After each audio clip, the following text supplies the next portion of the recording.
La parole est bien difficile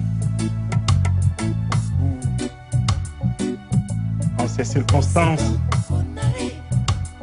et aujourd'hui. Je me dois de la prendre. Je veux la prendre avec beaucoup d'humilité, sans prétention, vraiment sans prétention aucune, avec l'autorisation de nos anciens ici présents,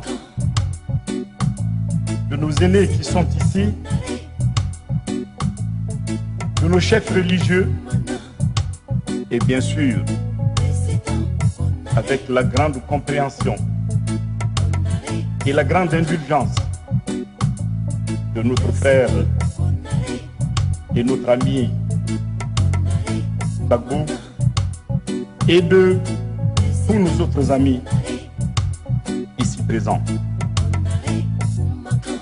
Monsieur le Président de la République de Côte d'Ivoire, Monsieur le Président de la République du Ghana, Monsieur le Premier ministre, Monsieur le Président de l'Assemblée nationale, Mesdames et Messieurs les ministres, Monsieur le Président du Forum, Excellences, Mesdames et Messieurs, chers frères et sœurs de Côte d'Ivoire, nous éprouvons un réel plaisir à nous trouver aujourd'hui à Abidjan à l'invitation de notre frère Laurent Gbagbo, président de la République de Côte d'Ivoire. Nous tenons à lui exprimer nos vifs remerciements pour nous avoir conviés à un événement de portée historique inspiré par des valeurs culturelles majeures sur lesquelles reposent les sociétés africaines. En effet, nos peuples dans leur cheminement à différentes époques, aussi bien en leur propre sein que dans leurs relations de voisinage, ont toujours su opposer le bouclier du dialogue, de l'échange et de la concertation aux interpellations de la passion et de l'incompréhension. Et cela pour que les poutres qui soutiennent l'édifice commun résistent à l'érosion. Monsieur le Président, chers frères et sœurs de Côte d'Ivoire, en venant ici, sur cette terre d'Afrique chargée d'histoire, sur cette terre qui pendant longtemps a renvoyé au monde entier l'image d'un pays en marche vers le progrès, confiant en lui-même, l'image du refuge des valeurs d'hospitalité légendaire, de fraternité vraie et de chaude solidarité. En venant ici, disons-nous, nous vous apportons le salut fraternel, non seulement du peuple malien, mais aussi celui de tous les peuples de la communauté des États de l'Afrique de l'Ouest et de l'Union économique monétaire ouest-africaine.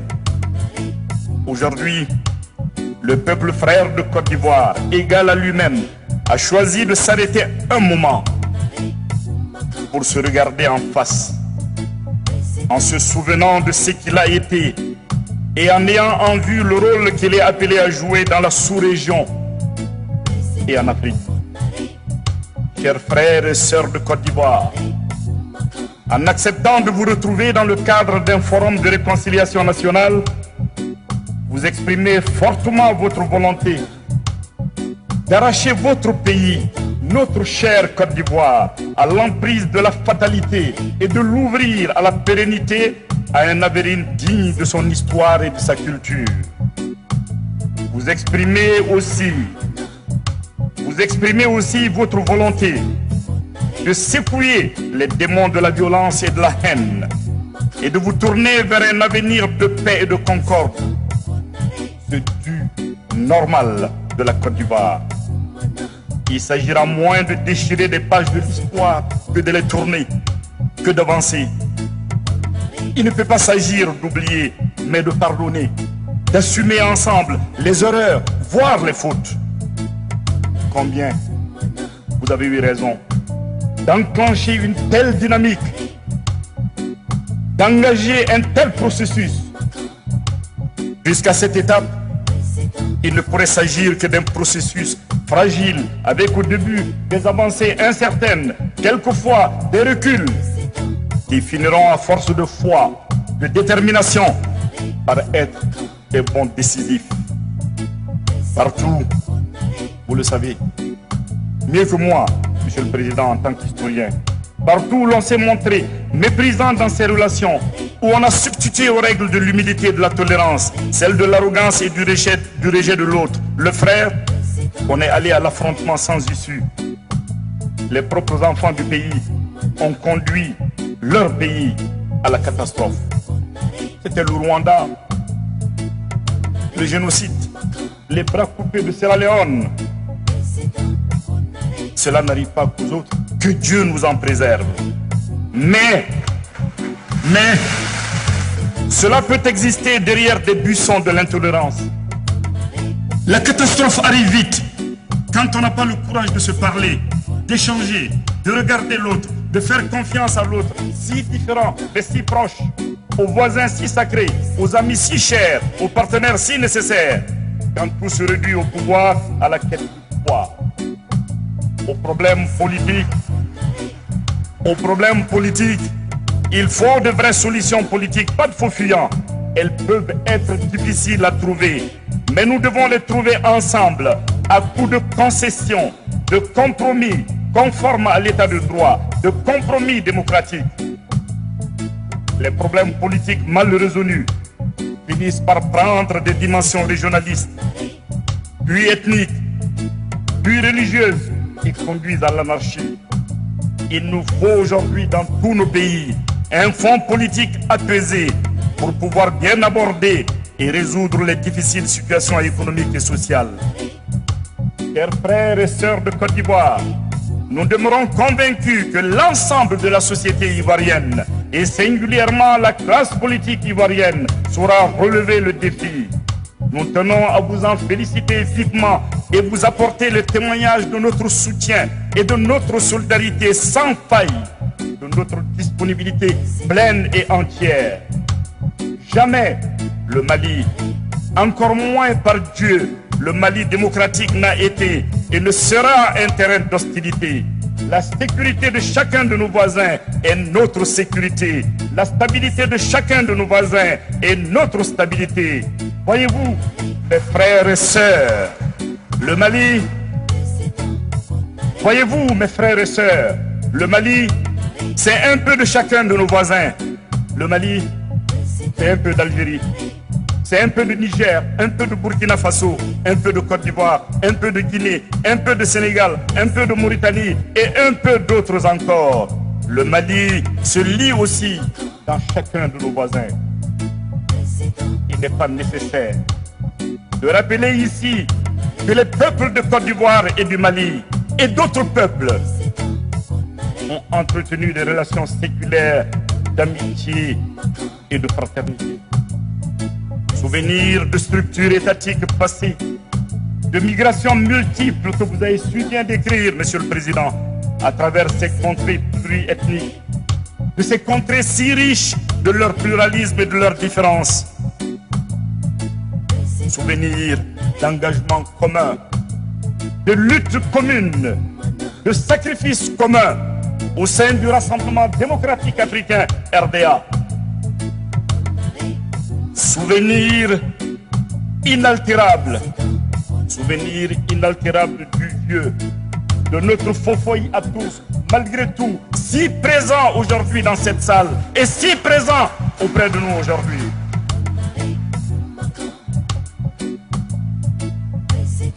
Plus de choses nous unissent qui ne nous séparent. Nous avons bâti là-bas et ici, ensemble, ici et là-bas, ensemble. Nous devons tenir encore ensemble aujourd'hui, nourris du passé, forts des rencontres intercommunautaires, adossés à l'état de droit, à la quête de nouvelles citoyennetés plus larges, fruit de nos choix d'intégration. Camarades, nos peuples n'ont d'autre choix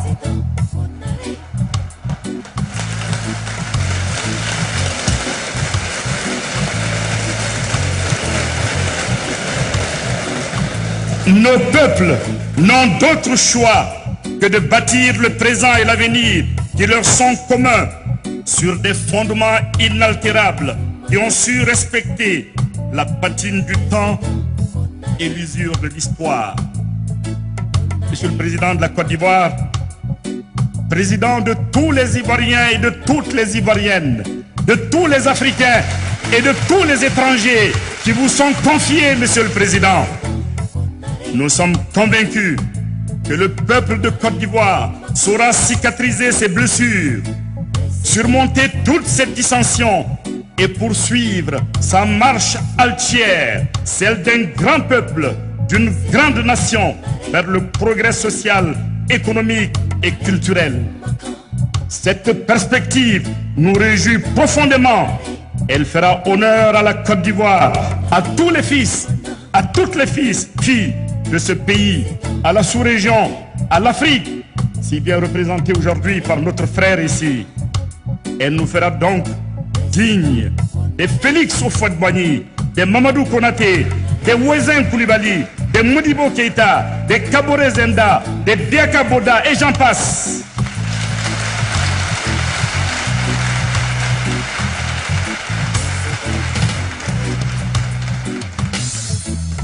Et cette Côte d'Ivoire, notre Côte d'Ivoire, elle demeurera pour l'éternité au rythme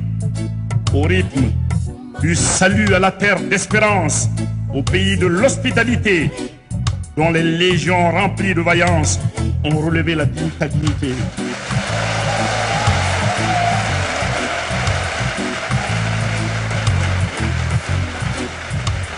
Bien sûr, à la suite du grand chanteur, au rythme de la Bidjanaise, vous me le permettrez, et fils, chère Côte d'Ivoire, fiers artisans de ta grandeur, tous rassemblés et pour ta gloire, te bâtirons dans le bonheur. Chers Ivoiriens, le pays nous appelle.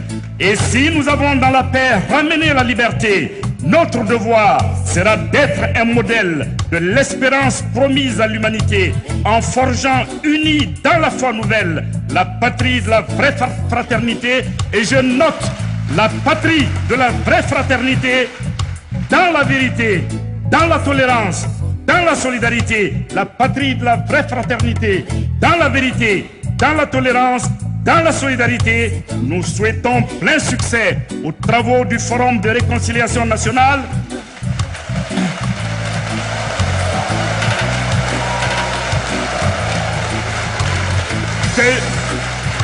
Que Dieu préserve la Côte d'Ivoire et ses voisins dans une Afrique responsable et prospère. Que Dieu nous assiste. Je vous remercie.